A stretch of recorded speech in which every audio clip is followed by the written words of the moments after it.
Sun travels வடமாகாணத்தில் சட்டபூர்வமான அனுமதியுடன் இயங்குகின்ற visa consultants and ticket agent. உங்கள் பெறுமதியான கடவுச்சீட்டுகள், ஆவணங்கள் போன்றவற்றுக்கு பாதுகாப்பான அனுமதி பெற்ற நிறுவனம் சன் டிராவல்ஸ்.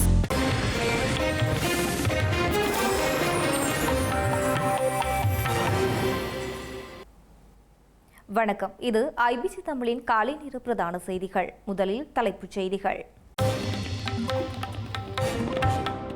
இலங்கையில் ஏட்டிக்கு போட்டியாக தொழிலாளர் தின கூட்டங்கள். வடக்கு கிழக்கிலும் தமிழ் கட்சிகள் ஏற்பாடு.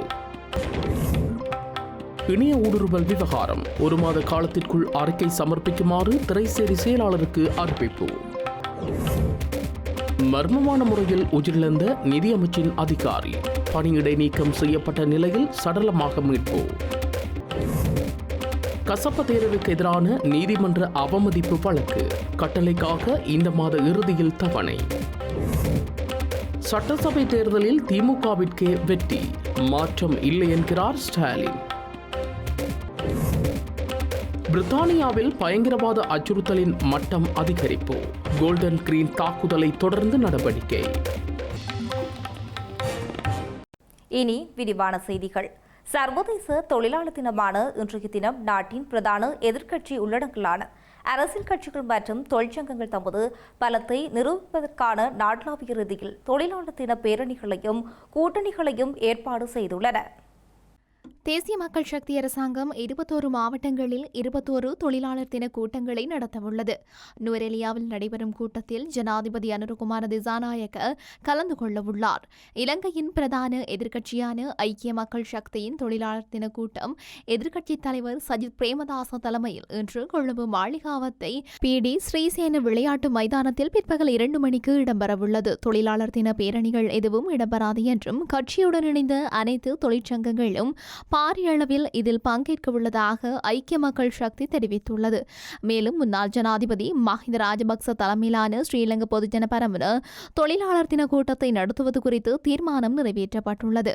ஐக்கிய தேசிய கட்சி இம்முறை பிரம்மாண்டமான தொழிலாளர் தின கூட்டங்களை நடத்தப் போவதில்லை என்று தீர்மானித்துள்ளதாக ஐக்கிய தேசிய கட்சியின் பொதுச் செயலாளர் தலதா அத்துக்கோரல உத்தியோகபூர்வமாக அறிவித்துள்ளார். அதேவேளை ஸ்ரீலங்கா சுதந்திர கட்சியின் தொழிலாளர் தின கூட்டம் கொழும்பு பொருளை கெம்பல் பார்க் மைதானத்தில் பிற்பகல் 2:30 மணிக்கு இடம்பெறவுள்ளது. ஊழல்மிகு அரசாங்கத்துக்கு எதிராக மக்கள் அதிகாரம் என்னும் தொனிப்பொருளில் ஜனாதிபதி சட்டத்தரணி பைசர் முஸ்தபாவின் இல்லத்திற்கு அருகாமையில் இருந்து கட்சியின் முக்கியஸ்தர்கள் மற்றும் ஆதரவாளர்கள் ஒன்றிணைந்து பேரணியை நடத்தவுள்ளனர். மேலும் இலங்கை தொழிலாளர் காங்கிரசின் தொழிலாளர் தின கூட்டத்தை பெருந்தோட்ட வாரியாக நடத்தியதாக தெரிவிக்கப்பட்டுள்ளது. மேலும் நாடாளுமன்ற உறுப்பினர் மனோ கணேசன் தலைமையிலான தமிழ் முற்போக்கு கூட்டணியினர் தோட்ட வாரியாக தொழிலாளர் தின கூட்டங்களை நடத்தவுள்ளது. இலங்கை தமிழரசு கட்சி, தமிழ் தேசிய மக்கள் முன்னணி, ஜனநாயக தமிழ் தேசிய கூட்டணி என உள்ளடங்கலான தமிழ் தேசிய கட்சிகளின் தொழிலாளர் தின கூட்டங்கள் இன்றைய தினம் வடக்கு கிழக்கு மாகாணங்களில் பல்வேறு பகுதிகளிலும் ஏற்பாடு செய்யப்பட்டுள்ளது.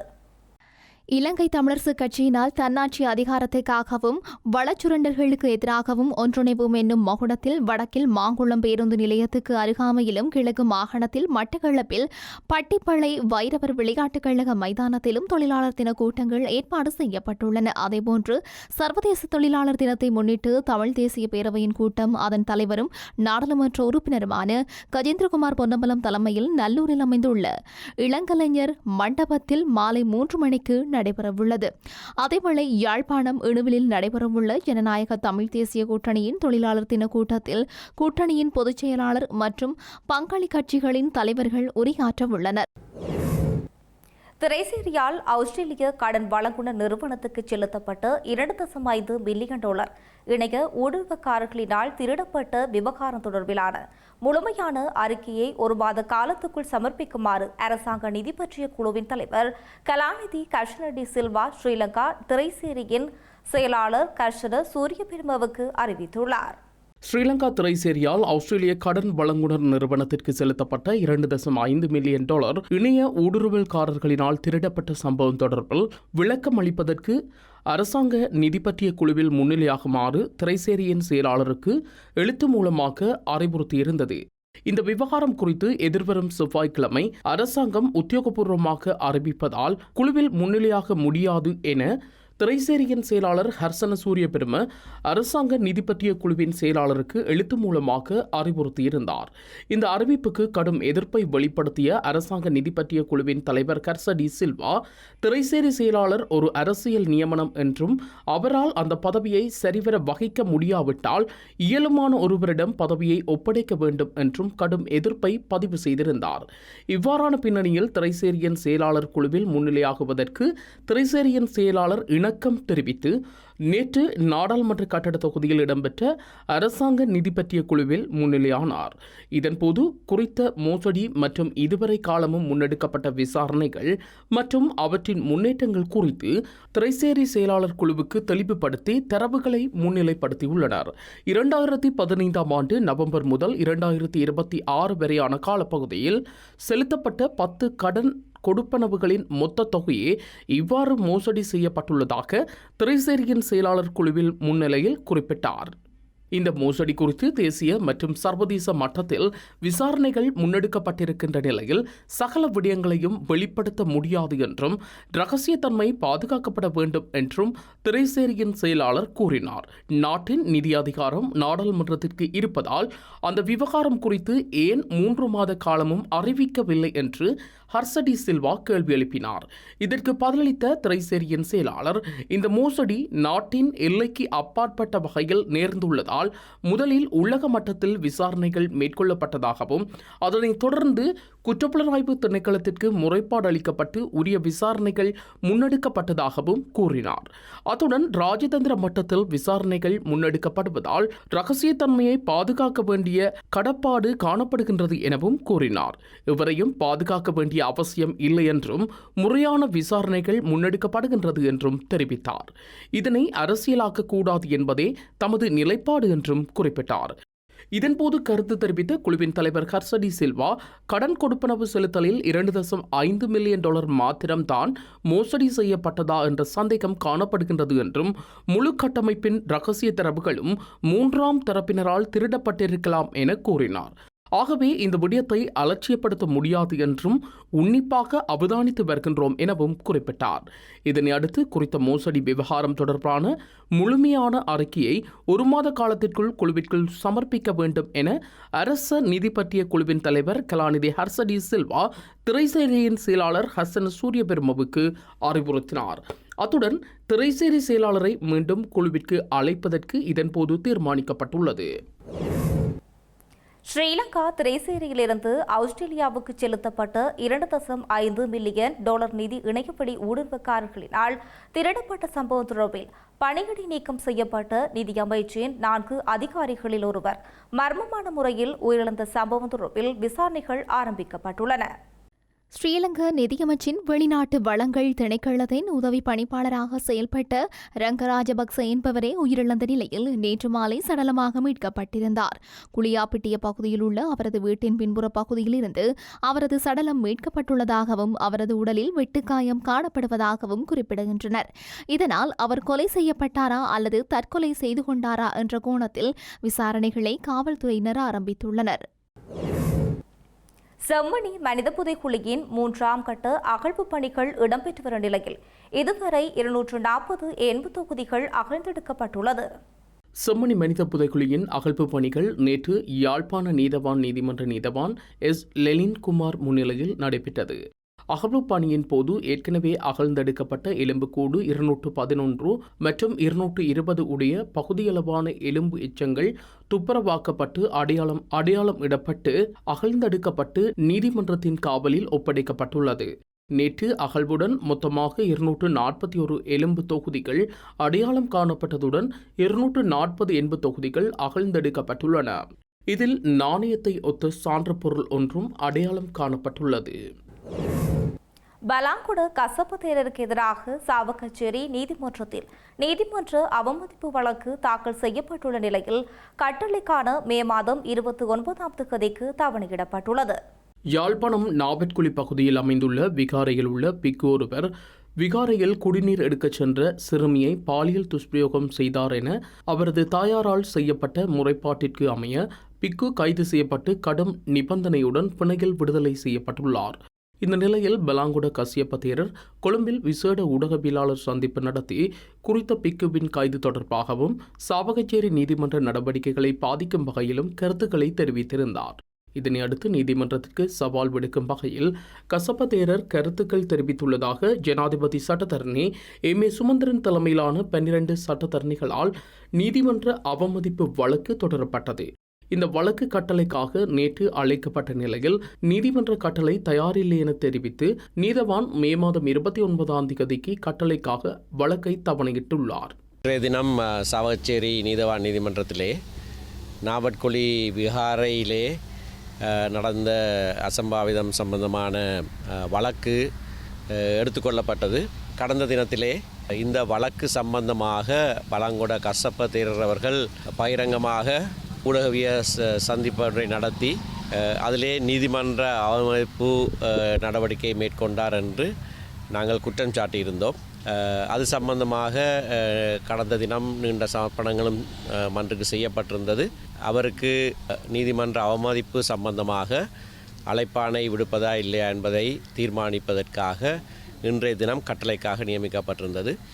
ஆனால் இன்றைய தினம் வழக்கு எடுத்துக்கொள்ளப்பட்ட போது நீதிமன்ற கட்டளை தயாராக இல்லை என்றும் மே மாதம் 29ஆம் தேதி அந்த கட்டளை வழங்கப்படும் என்றும் நீதவான் அறிவித்திருக்கிறார்.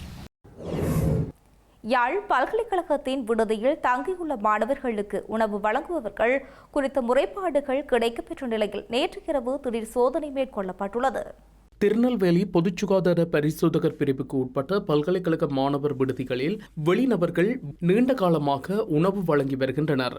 இவர்கள் தொடர்பில் தொடர்ச்சியாக பல முறைப்பாடுகள் திருநெல்வேலி பொது சுகாதார பரிசோதகருக்கு கிடைக்கப்பெற்றுள்ளது. இதனையடுத்து பொது சுகாதார பரிசோதகர் தலைமையிலான குழுவினர் நேற்று இரவு மாணவர் விடுதிகளுக்குள் உணவு வழங்குவோரிடம் திடீர் பரிசோதனை மேற்கொண்டனர்.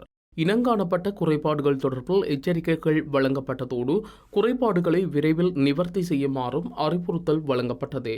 இந்த விடயம் தொடர்பில் தொடர் கண்காணிப்பு நடவடிக்கைகள் மேற்கொள்ளப்படும் எனவும் எதிர்காலத்தில் தொடர்ந்தும் குறைபாடுகள் இனங்காணப்படும் இடத்து சட்ட நடவடிக்கை எடுக்கப்படும் எனவும் பொது சுகாதார பரிசோதகர்கள் தரப்பில் தெரிவிக்கப்பட்டுள்ளது. யாழில் நபரொருவர் மீது தாக்குதல் நடத்திய குழுவினர் கைது செய்யப்பட்டுள்ளனர். யாழ்ப்பாணம் உடுவில் பகுதியைச் சேர்ந்த பெண் ஒருவருக்கும் அதே பகுதியைச் சேர்ந்த நபர் ஒருவருக்கும் இடையில் பணக்கொடுக்கல் வாங்கல் தொடர்பில் முறுகல் காணப்பட்டுள்ளது. இதனையடுத்து குறித்த பெண்ணின் கணவரை கடத்தி சென்ற குழுவானது அவர் மீது தாக்குதலை நடத்தியுள்ளது. இது தொடர்பாக வீதி கடமையில் இருந்த சுன்னாகம் காவல்துறையினருக்கு தகவல் வழங்கப்பட்ட நிலையில் தாக்குதலை நடத்தியவர்கள் கைது செய்யப்பட்டனர்.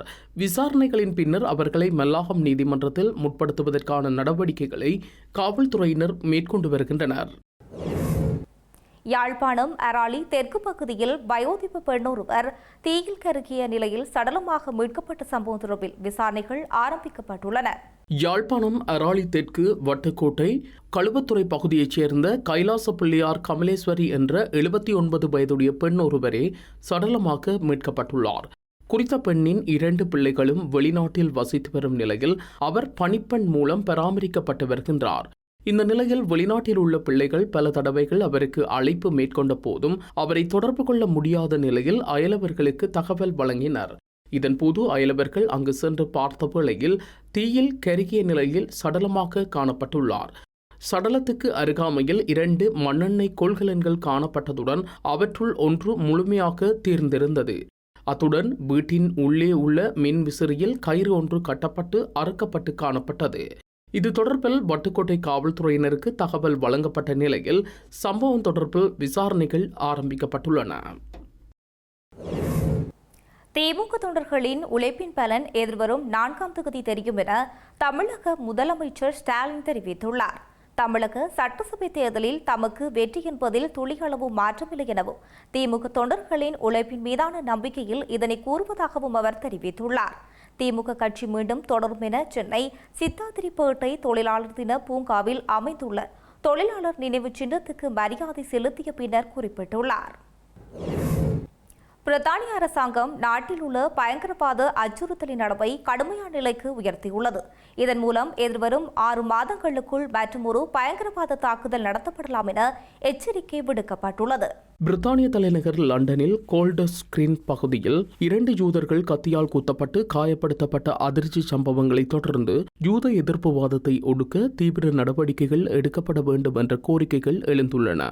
குறித்த தாக்குதலில் 34 மற்றும் 76 வயதுடைய யூதர்களை கத்தியால் குத்திய நபரை காவல்துறையினர் கைது செய்யும் போது எடுக்கப்பட்ட காணொலி காட்சிகள் தற்போது காவல்துறையினரால் வெளியிடப்பட்டுள்ளன.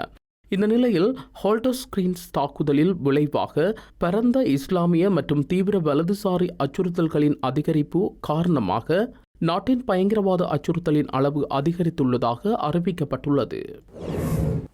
செய்திகளின் நிறைவாக மீண்டும் தலைப்புச் செய்திகள். இலங்கையில் ஏட்டிக்கு போட்டியாக தொழிலாளர் தின கூட்டங்கள், வடக்கு கிழக்கிலும் தமிழ் கட்சிகள் ஏற்பாடு. இணைய ஊடுருவல் விவகாரம், 1 மாத காலத்திற்குள் அறிக்கை சமர்ப்பிக்குமாறு திரைசேரி செயலாளருக்கு அறிவிப்பு. மர்மமான முறையில் உயிரிழந்த நிதியமைச்சின் அதிகாரி பணியிடை நீக்கம் செய்யப்பட்ட நிலையில் சடலமாக மீட்பு. கசப்ப தேரருக்கு எதிரான நீதிமன்ற அவமதிப்பு வழக்கு, கட்டளைக்காக இந்த மாத இறுதியில் தவணை. சட்டசபை தேர்தலில் திமுகவிற்கே வெற்றி, மாற்றம் இல்லை என்கிறார் ஸ்டாலின். பிரித்தானியாவில் பயங்கரவாத அச்சுறுத்தலின் மட்டம் அதிகரிப்பு, கோல்டன் கிரீன் தாக்குதலை தொடர்ந்து நடவடிக்கை. இத்துடன் ஐபிசி தமிழின் காலை நேர பிரதான செய்திகள் நிறைவு பெற்றன. உடனுக்குடன் செய்திகளை அறிந்து கொள்ள ibctamil.com என்ற எமது இணையதளத்தை பார்வையிடுங்கள். வணக்கம்.